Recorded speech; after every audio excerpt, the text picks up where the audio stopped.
Well, thanks to Candice for being our guest speaker today. We will get started 3:02. Yeah, people might jump on in the next couple of minutes, but that's fine.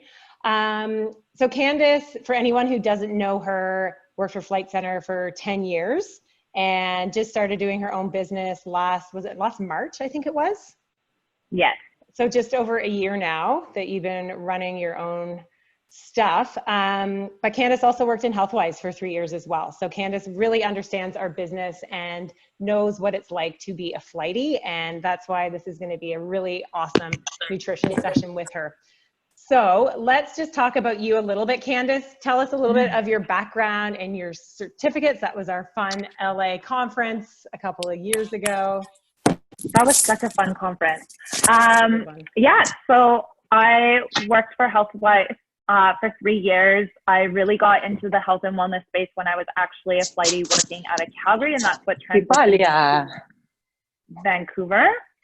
I'm sports nutrition certified through Precision Nutrition. I've actually started going back to school on the side to do my Canadian School of Natural Nutrition to be certified holistically. I'm TRX certified, pre and post natal certified. What else do I have? My personal training, Red Cross, first aid, kind of all of the things. All the stuff. Yeah, so spin certified now, there's all of the things. So I've kind of just really dove into the health and wellness space. It's my passion, and that's kind of just where I've ended up. Exactly. So very well-rounded. So this I just grabbed off of your Instagram. So you're a health ambassador and coach now as well. So you do, I guess, all of the things that you just talked about that you're certified in for your clients these days, and you can specify in any of those sort of areas. Yeah, so basically, like, if you ever have any questions, I'm super passionate about nutrition. If you guys want to set up a consultation with me, I'd love to do that. You can just reach out to me on Instagram. But pretty much everything that I did in the Healthwise space, I do for my own business on the side now. So that's just going over healthy eating behaviors, things to look for when you're looking at ingredient labels, healthy behaviors around food, but also changing the mindset of reward and restriction into just using food as fuel and letting it be part of your life and just accepting your body for what it is. So having positive conversations with yourself and not getting hung up on whether you ate something that was bad for you or good for you, instead of just like going into what is more of a balanced lifestyle and how to just fuel your body. Awesome. Love that. So tell us about being a fitness model. This was back in your Flight Center days. I remember you were training for this. That's 3 years. The one on the left is 3 years ago, and the one on the right is 4 years ago, which is crazy. But being a fitness model was really exciting at the time. I loved the opportunity and the experience, but there was a huge shift shortly after the picture on the left. I went in for a clothing, fitness or fit type thing with one of the companies that I was working for. And they told me that I was too thick to represent the brand. And at the time I was fitting into a size small pants, which was about a 26 or 27 size waist. Oh my God. And an extra small top, which is like a 2 or a 4. And when they told me that I was too thick, that was kind of the pivotal moment for me where I was like, but I don't want to be smaller. It wasn't my lifestyle. So as soon as somebody started to tell me that based on the amount of muscle mass that I had and the healthy food behaviors that I had made me ineligible to represent a company, I said, see you the F later. Good for you. Good for you. Tell us about this. Oh, my Lanta. This was a once in a lifetime for you, right? So when I first moved to Vancouver, I left Calgary and I had already been in training to be a bikini competitor. And when I moved here, my first cool friend in Vancouver had competed the year before, and she was on the downside of competing. So she had coaches who had messed up her diet, who had manipulated the fats, who had manipulated her hormones, had stressed out her blood sugar levels, and basically she hadn't gotten her menstrual cycle for about 5 months at the time. So she had asked me really just to take a look at what it is I was doing and what it was I was committed to, and to make sure that I was ready to go about it. So at the time I was like, that doesn't sound like anything that I'm interested in doing. Let me learn a little bit more about it, which is when I went to school for nutrition through precision. And you remember that. Sure do. And I really fought my coaches the whole way through. They asked me to take estrogen blockers and testosterone boosters so that I would have more muscle mass while being leaner. They cut my fats extremely low one day. And I was like, if you do that, like, I won't be able to produce my female hormones. So like, no. And then this was the day that I competed. So funny story, there was 14 girls in my category, which is based on your height, and I came in 14th. So I was nowhere close to top 3. Yeah. So they said my feedback was that my legs were too thick. It didn't match the rest of the size of my body. So I was disproportionate. Oh my God. So you're finished with that for a little while? I'm really glad that I did it. I met some amazing people. It definitely grew my social circle quite a bit. But again, at that point, a lot of you probably know that I love to lift weights, and working out is also my second passion. So when your legs can't get smaller than that, like, what do you do? Exactly. Yeah. And I do see the peanut butter there. I know you love your peanut butter. As soon as it's over, get into that. Hard. Awesome. And now you spend a lot of your time at Hustle, which for any of you guys in Vancouver, you might remember Brent from PeopleWorks. He opened up his own gym, and then Candice is now working there full-time as well. Yeah. This is what makes my world go round currently. Right. And guys, I'll follow you up with an email. So Candice has a discount for anybody who wants to give it a try. So it's all online, right? So people can, across the Americas, can join in and give it a try. And then we have a discount if anyone wants to go ahead and do monthly memberships or whatever as well. So that will be coming after. Super exciting. During COVID, Brent and Lucy, who's on the left there, they're the owners of this studio. They actually started a on-demand platform where you can go in, log in at any time, pick a workout you want to do, and then do it from the comfort of your living room with body weight or minimal equipment. So amazing. Suits everybody then. So, and then lastly, nutrition coach. That is why you're here today. You're going to tell us, we've got the top 10 nutrition questions that precision nutrition coaches have been asked. And so we're going to get you to answer all of those for us, Candice. So let's get started. If somebody is new to this whole nutrition thing, where should they start? It can be quite overwhelming to up and change everything in your life. So what would you recommend? I mean, there's so many things you can do. I would say the top 3 is increase your hydration. So make sure that you're drinking tons and tons of water. You should be drinking at minimum 1 liter to 8 glasses a day. But depending on your physical activity or even your height and weight, it can be anywhere up to 3 liters. So just making sure that at all times you're hydrated. Your whole body runs on water. So I always say, if you take a fish out of water, what happens? It kind of flips around and then dies. Well, that's exactly what happens to your organs. They actually can't work and do anything that you want them to do if they're not properly hydrated. So that would be number 1. Okay. Number 2, I would say start taking a look at what it is that you're actually putting into your body. So read the ingredients on the label, not necessarily how many calories are in them or even the macro breakdown, but to have a look at what it is you're putting in your body.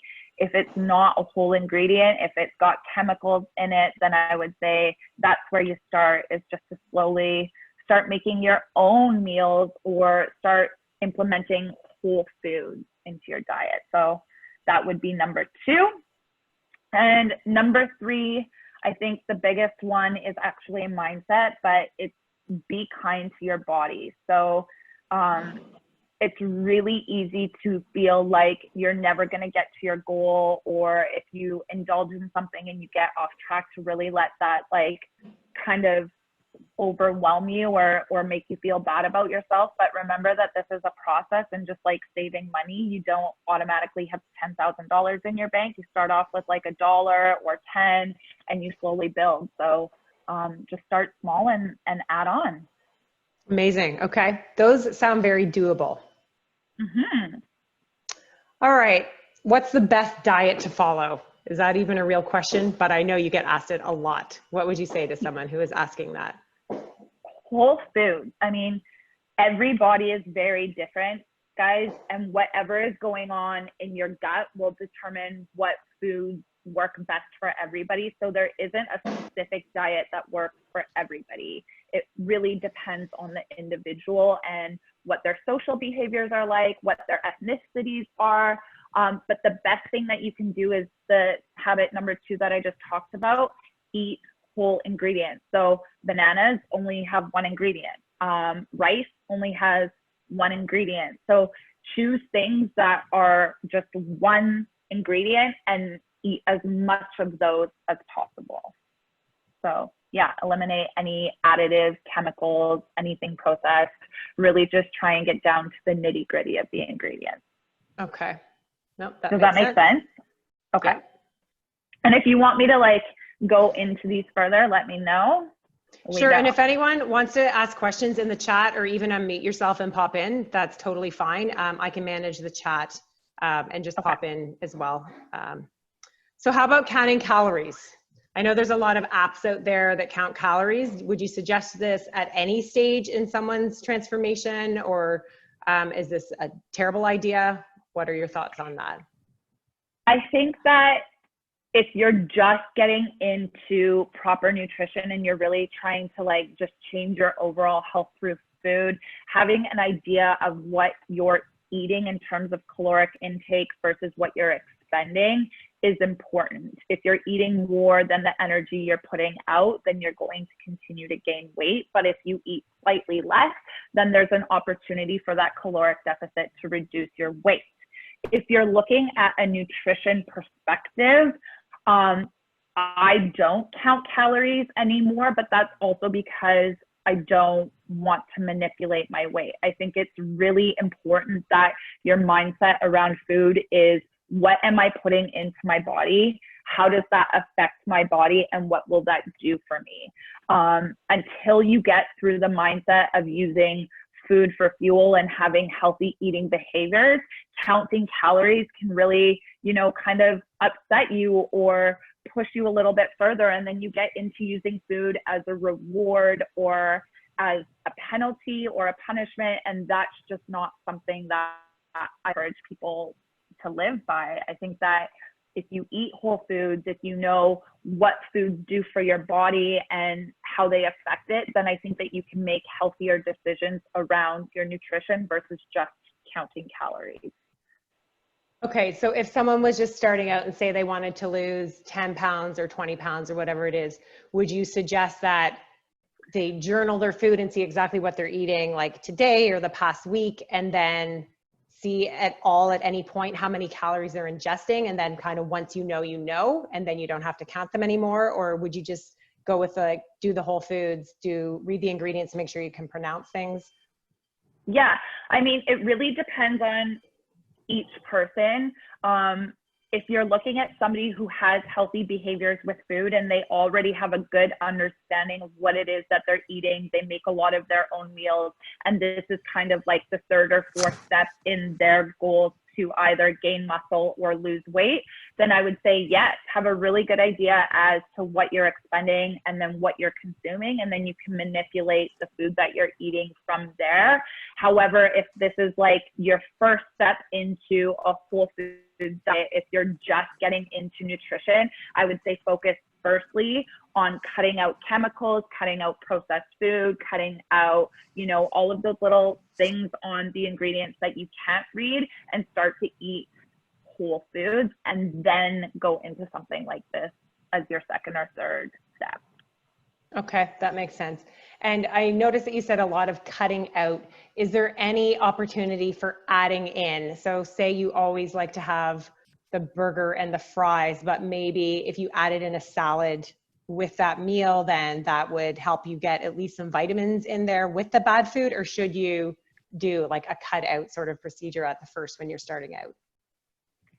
I think that if you're first starting out and you cut everything that has an opportunity to, like burgers or pastas or, you know, tacos, those sort of things, if you cut all of those out, then you're going to be left with foods that you don't necessarily like. And then that's where you get into that reward and punishment behavior with food, which leads to eating disorders down the road.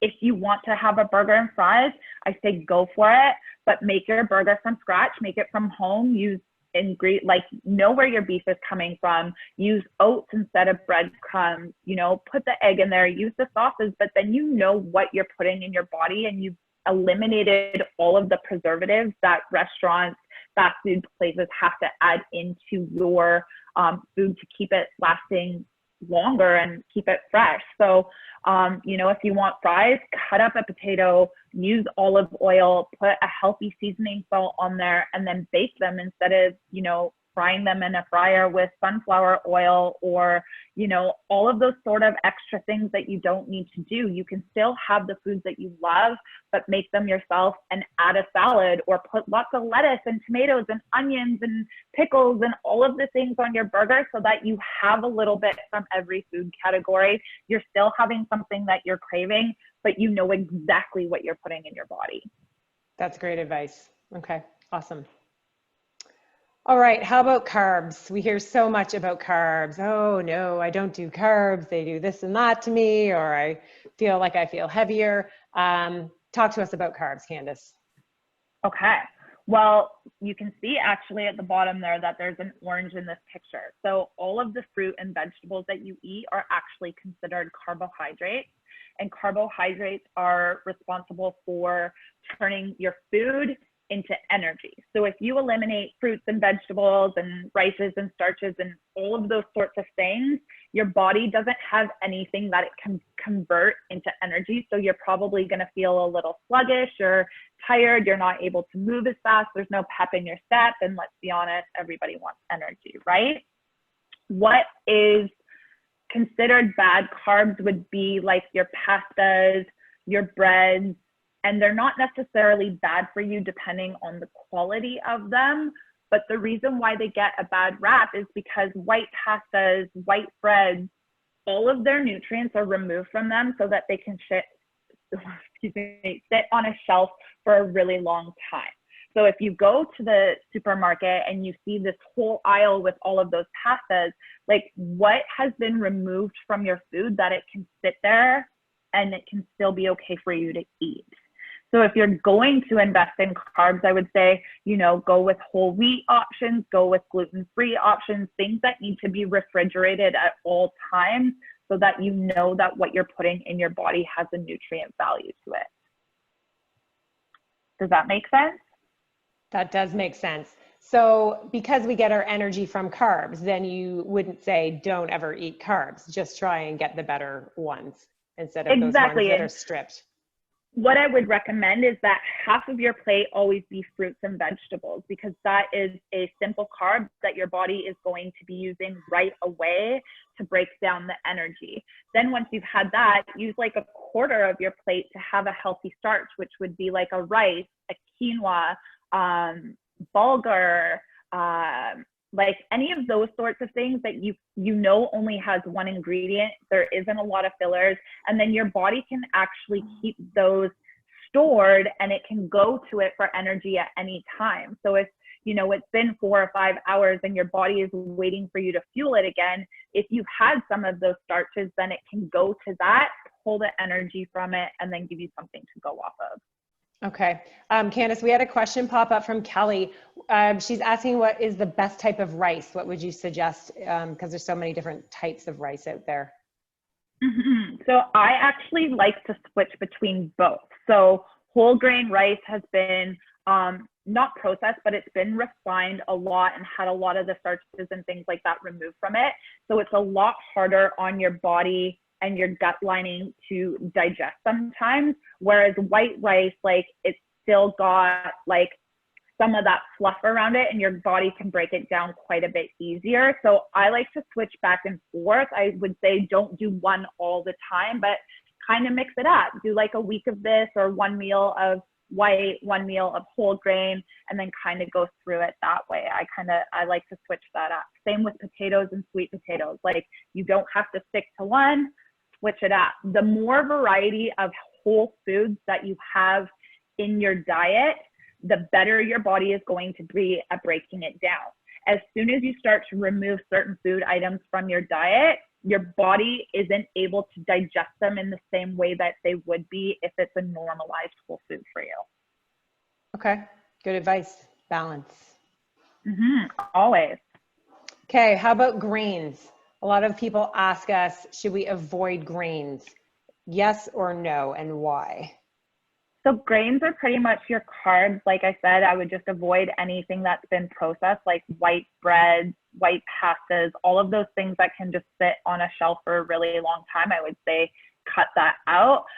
If you look at a bag of rice or of, lentils or bulgur, as long as there's less than 3 ingredients and you know exactly what's been added to that. So sometimes there's like a little bit of, I'm just trying to think if I'm out of rice actually, but there should only be like 1 to 3 ingredients. And if the only ingredient is rice, then eat that. It's a whole food. There's been nothing added to that. That's something that provides you energy when you're tired or when your body's waiting for its next meal. So it can be used as fuel for you.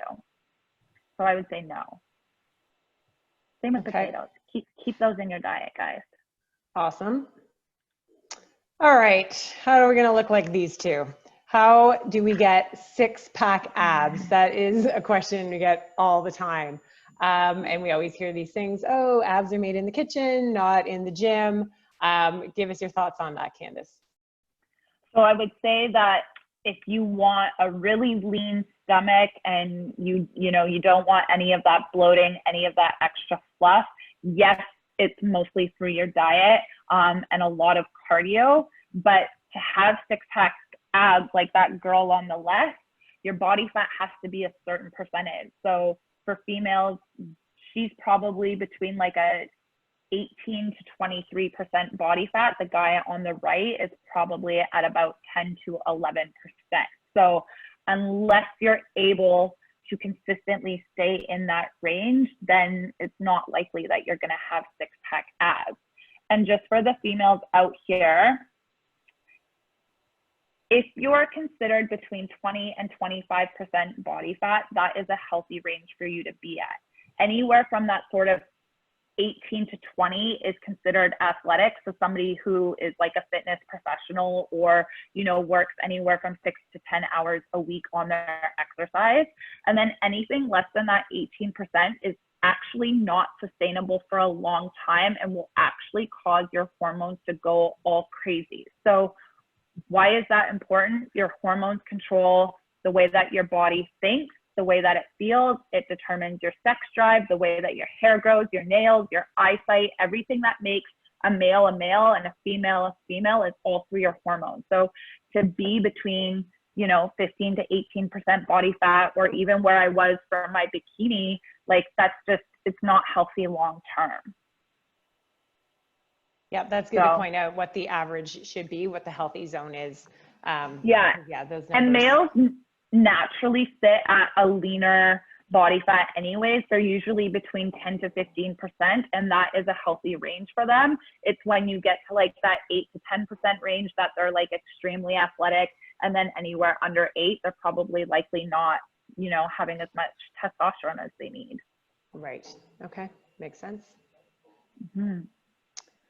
Okay, now if we're working out, this is a popular question. What and then when should I eat around my workouts? People always talk about, oh, my protein shake, and you see all these gym guys shaking their bottles all over the place. Should they be drinking protein before and after and during? And does it depend on what the exercise is? Give us your thoughts on that, Candice. It definitely depends on the exercise that you're doing if you are training for something. So like you, Anna, you run quite a bit. You're not going to have, you know, a huge meal full of protein and fats within an hour of your run, because that's something that your body takes a lot longer to process and go through. And so if you're in the middle of the run and then you've just, you know, put all of these protein and your fats into your belly, that's probably jumping around and it's not going to be good for you. You know, you're not going to have a good time running. What the general consensus is anywhere from 60 to 120 minutes outside of your workout, you really push up that carbohydrate intake, starting with your fruits and vegetables. So, you know, having an orange, having a banana, having a salad, something that your body can turn into fuel right away. And then obviously a little bit of protein never hurt anybody. It'll keep you feeling fuller for longer. So you won't get halfway through your workout and be like, oh my God, I'm so hungry because I just had a salad. There's a little bit in your body for it to process. Typically afterwards, you want to get protein into your body and more carbs into your body right away, so that anything that you burnt off or any sort of withdrawals that you made from that energy bank to work those muscles and to grow them is restored. So your body can go back to working on its baseline level. I would say beforehand and afterhand, avoid quality fats like your nuts, your seeds, peanut butters, oils, that sort of thing, because it takes your body so long to work through that you just put calories in your body that your body isn't going to use for probably 3 to 4 hours before or after your workout. Okay.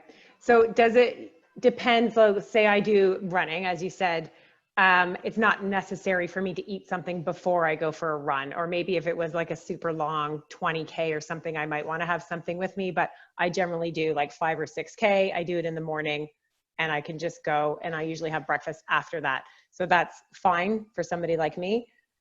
Yeah. And for you, like your body's used to that. So you want to take into consideration what is normal for your body, and then what are you going to do? So, you know, if you're used to doing a workout as soon as you wake up and doing it fasted, then if you were to put food in your body at 6 a.m., your body's going to be like, what is this? What do I do? And then it's going to have trouble digesting that the entire time through your workout. It's more important to look at the quality of the foods that you're eating before or after your workout. So like for me, I have a really fast metabolism. I eat mostly plant-based. So I know that about 90 minutes out, I need to have some fruit and vegetables so that I will still have something in me when I'm really pushing those heavy weights at the gym.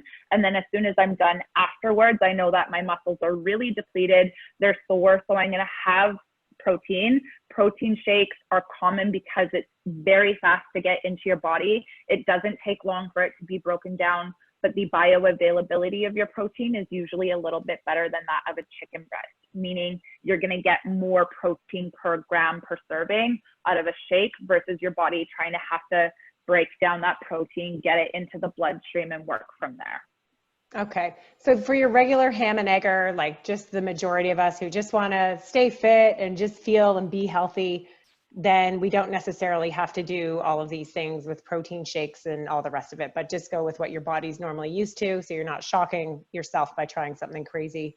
And as long as you can get through your workouts, you're pretty much okay. Yeah. And if you find that like your workouts lately, you've been a little bit more tired or you're having a little bit trouble pushing through, then that's an opportunity for you to say, okay, like, let me try in the 90-minute range pre-workout, having some fruits, having some vegetables, and then see if you feel better during your workout. And then you can replace afterwards with a meal that's full of nutrients. You know what I mean? But if you're going into your workouts and you're feeling strong, you have great energy, then there's no need to manipulate and add in all of these extra things. Perfect. That's great advice. Okay. That being said, I know that this is going to maybe trigger some people. Again, it depends on what you're doing. So if you are very athletic and you are training for something very specific and you already have really great eating behaviors and your body is running like a machine and you're really dialed in, then that's going to be a different conversation. This is just for, you know, starting to implement exercise into your diet, making sure that you have enough fuel and just living an overall balanced life. So there is a time and a reason for those specific things. Okay, that makes sense. Candice, another question popped in from Courtney. What's your favorite protein powder, or do you have any recommendations for someone who is new to taking protein powders? Yeah, so the first thing, I'll actually send the link to Anna afterwards. But there's a place where you can check the quality of your protein powder. So something that's really scary in the supplement industry is that there's not a lot of third-party testing done by companies, meaning what a company says is in their protein powder might be different than what is actually in it. So they might have left out ingredients, there might be traces of heavy metals, there might be all of those sort of like really scary things that come into adding chemicals into processed food items. So I'll send through the link. You can check out like top 14, top 15. My favorite ones, if I'm going just off of like from my personal experience, Body Energy Club, their vegan protein powder is incredible. It's great for baking. It's great for blending. Add a fat to it. I'll talk about that in a second. And then the one that I use every day is actually for the network marketing company that I use, but that's through Isogenics, and they third-party test and double-blind test all of their products, which is why I've switched over to them in the last few years.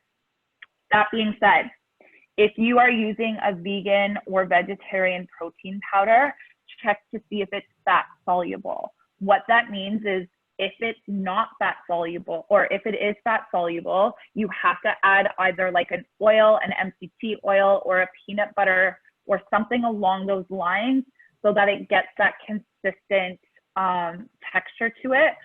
Otherwise, you're just going to be adding water to powder and there's no fat, so it doesn't actually bind the two together. You'll get that like chunky protein drink. Okay, Candice, there's one more question from Kyle. Pre-workouts, is there a positive or negative to them? Do you recommend them?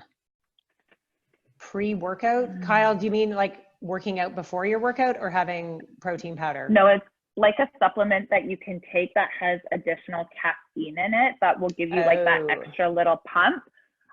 Again, it depends on the quality of the pre-workout. So if you're using a pre-workout, you want to check and make sure that the caffeine is naturally sourced and it's using like green teas or yerba mates instead of just like caffeine stimulants. Anna's talked about it and it's been through Healthwise a lot, but there's a lot of negative effects of putting a lot of caffeine in your body. So I would say if you don't need it, to not use it. If it's like one of those days where you're really tired and you do just need that extra little pick-me-up, then you can use it. But again, guys, be really careful with your supplements and make sure that you're reading the labels and check to see what the effects of those ingredients do. So for example, like a lot of pre-workouts have other stimulants that are added to them that cause like that sort of like itchiness or that really like stimulant, like go, go, go, go, go. That's actually really hard on your body to process long term. And there's a lot of heavy metals in that, which in the long term slow down your neurological function. So using that every day would not be ideal. Okay, good to know. I didn't know anything about that stuff. Okay, how important is when I eat? So a couple of side questions, breakfast, and then will eating at night make me fat? We get these questions a lot. Over to you, Candice, your take on this. This kind of goes into a whole other thing, but do you need to eat within the first 30 minutes to hour that you wake up? No. What happens is your body turns food that you eat into fuel. However, we'll talk about intermittent fasting in a few minutes here. It's also really important that your digestive organs have time to digest, rest, and repair. So if you're consistently putting food in it at all hours of the day, there's never any time for it to process everything, to get it out of your body, and then to kind of sleep. And that's really important to know, because just like your sleep cycle, your digestive organs have their own circadian rhythm. So if they never have any downtime, your ability to pull nutrients from food, your ability to have a strong metabolism, your ability to lose weight will be very much impacted by the fact that you're not allowing your organs time to rest. So what I say is within the first 2 to 3 hours that you wake up, yes, have food. Does it need to be breakfast food? No, but should it be nutrient dense? So much, yes. Make sure that the first things you put in your body in the morning have an alkaline pH. So that's things like fruits, vegetables, quality proteins, and healthy starches and fats, making sure that those things are whole ingredients. That's what's most important for your first meal of the day. Will eating at night make me fat? The direct answer is no. Are there risks associated with eating late at night? Yes. For those of you who get those cravings like right before bed, your body actually releases the same hunger hormone when you're fatigued as it does when you're hungry.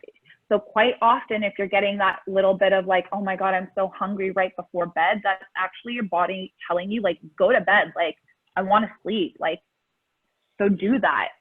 But if you're like, you know, if you've had a really long day, you haven't had anything to eat, and, you know, it's an hour to 2 hours before bed, have some quality food, have some fruits and vegetables, a healthy protein. Try and stay away from like the starches or the fats that take your body a really long time to digest, because then you're going to go to sleep right away, and you don't want your body to have to work harder while it's sleeping than it needs to. So no, but yes. Does that make sense? It does. Okay. Candice, we have another question here from Amara. She says, you mentioned you're mostly plant-based, so what do you eat for breakfast? I can't imagine eating a salad for brekkie, but don't want to eat bacon and eggs, and I'm bored of oatmeal. Oh, I mean, I have two things that I have for breakfast, and I switch back and forth. Oatmeal is one of them, and I put peanut butter in there, a little bit of cacao powder. And then I have bananas in there as well, so that I have fruit, something my body can take right away and use for energy. Or I'll have my isogenic shake, which is, you know, purely processed protein. It's really great quality. And I know that that can kind of just be used right away.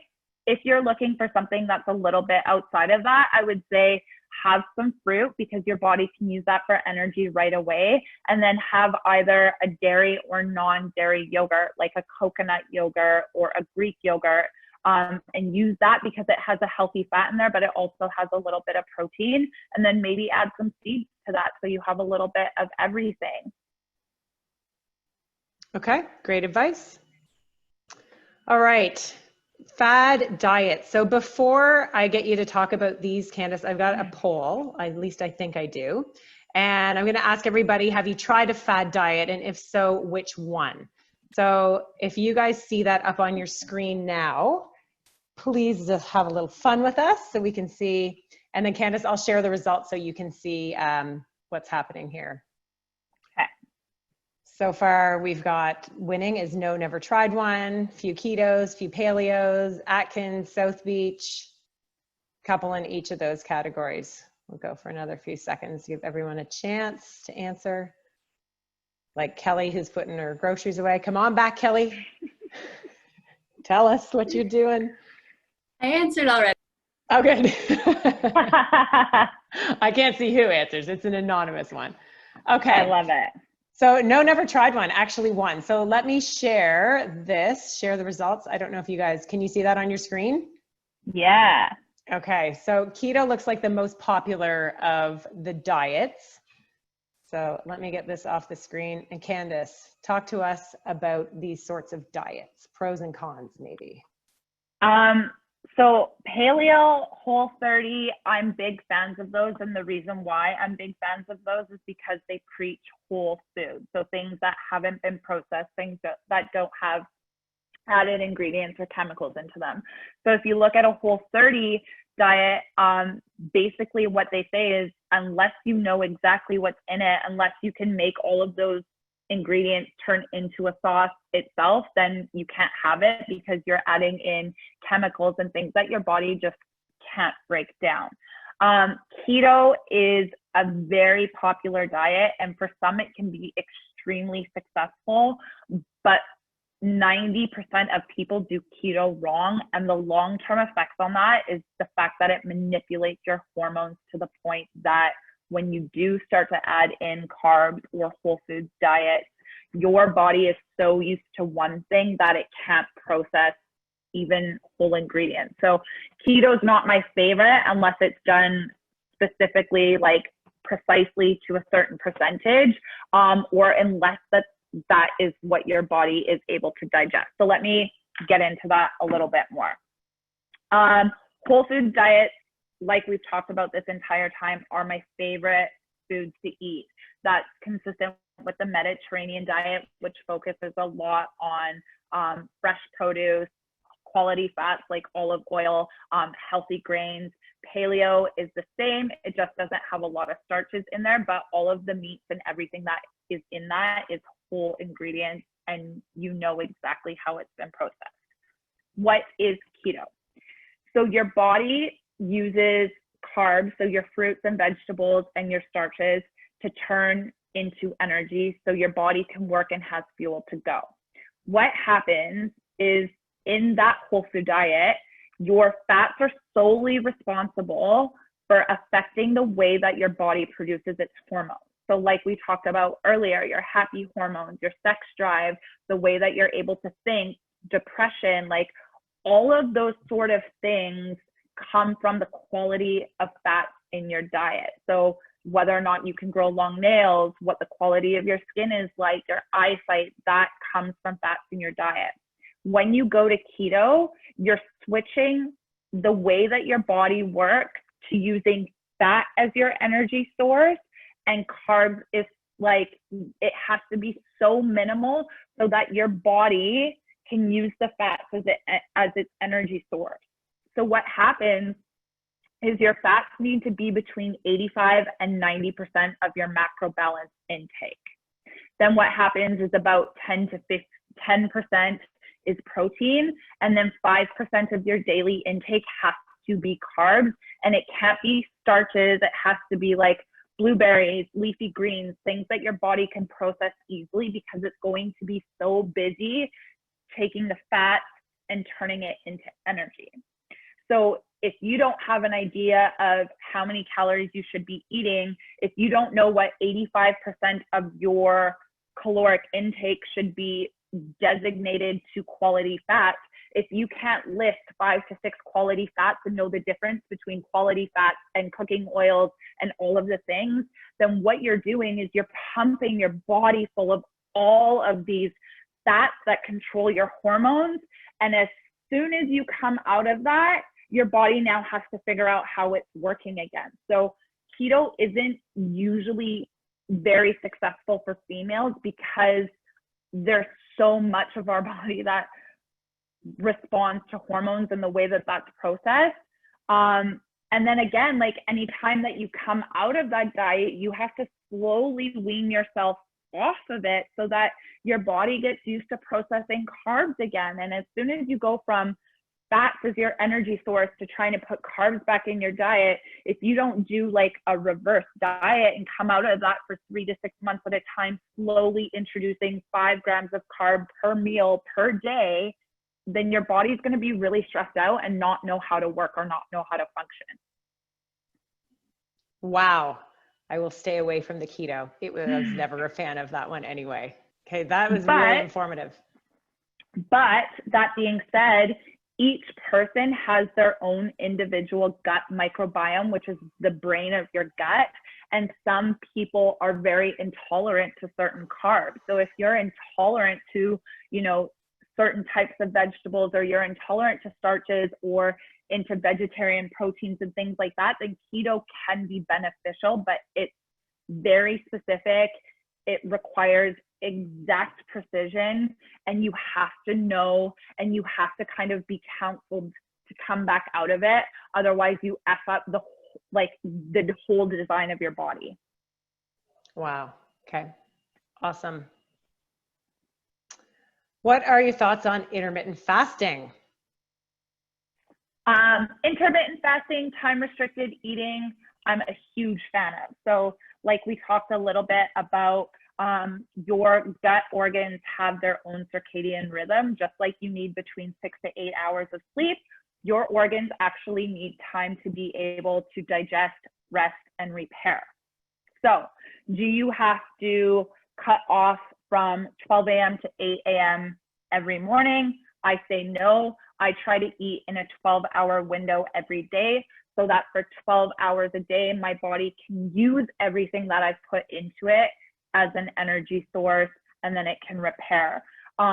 I will also, Anna, send through quite a few of my favorite podcasts on time restricted eating and intermittent fasting, but there's been a lot of journaling done about how chemo can even be more effective for those who are intermittent fasting, because during the time that you're sleeping, your organs are actually able to regenerate and repair themselves. So it can prevent cancers. It can help the effects of medication for specific ailments be better for you. But at the same time, you're also allowing your body to process everything that you've put through it for the day, to pull the nutrients from it, but then to also go to bed and sleep.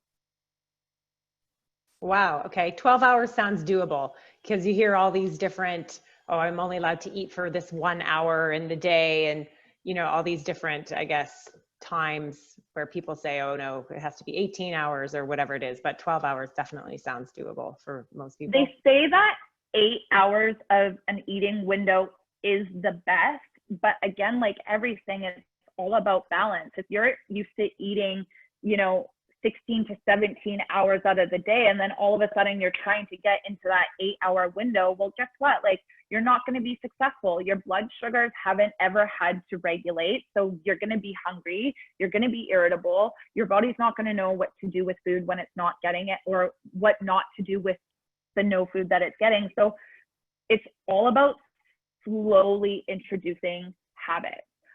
When I first went into intermittent fasting, I went to a 12-hour window for 4 weeks.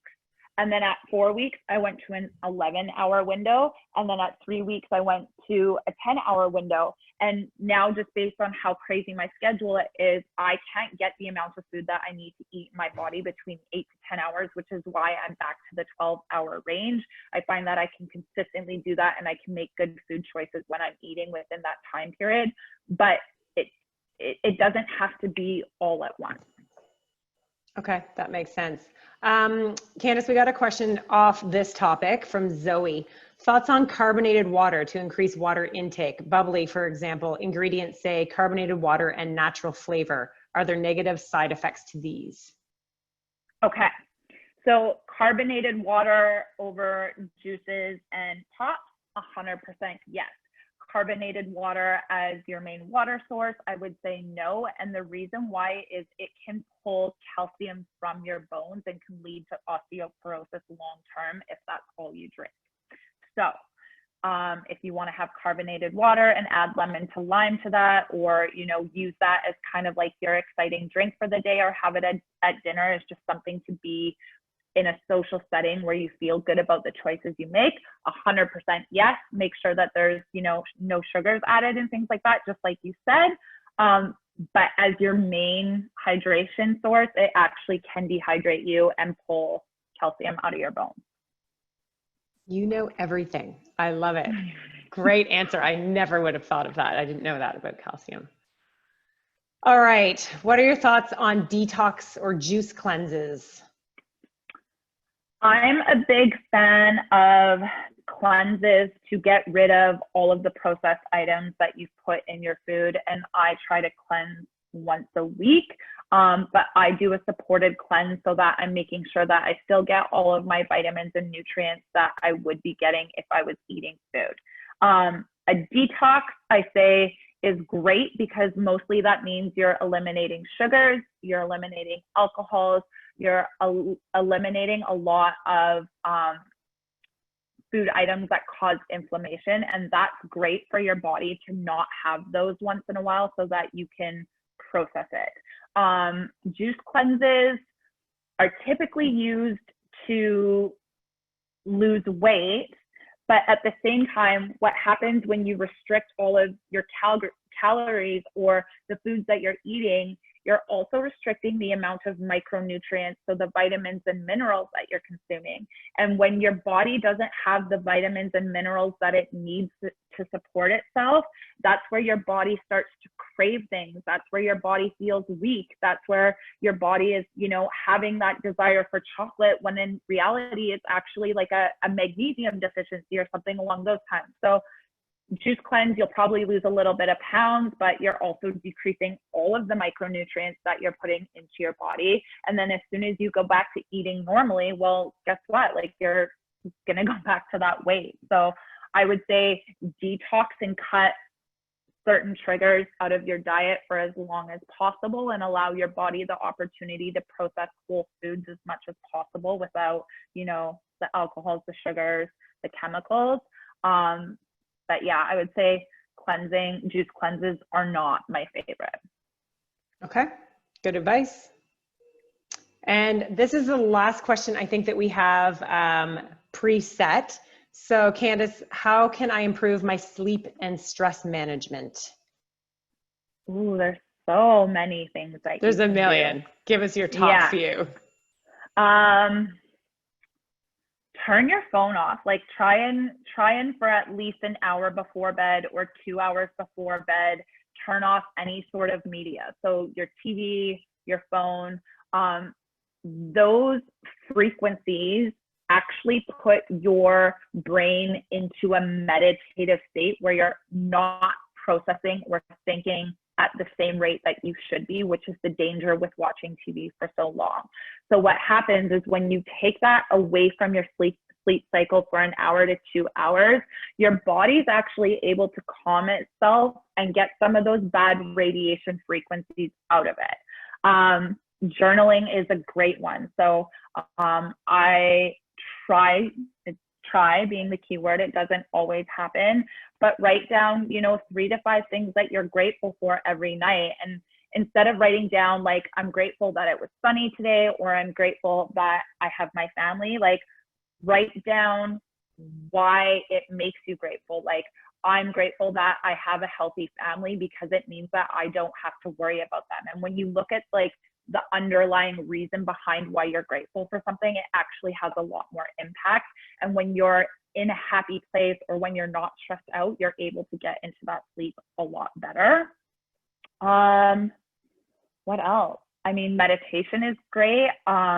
You can listen to like sleep podcasts or sleep meditations, and the voice is actually really calming. There's some people who have auditory, I don't even know how to explain this, who have like a lot of auditory senses. So the actual voice or the actual sounds of like water or waves can really put your body into that meditative sleep and get you into that REM cycle a lot faster. So you can try those too. I would say those are like my top 3.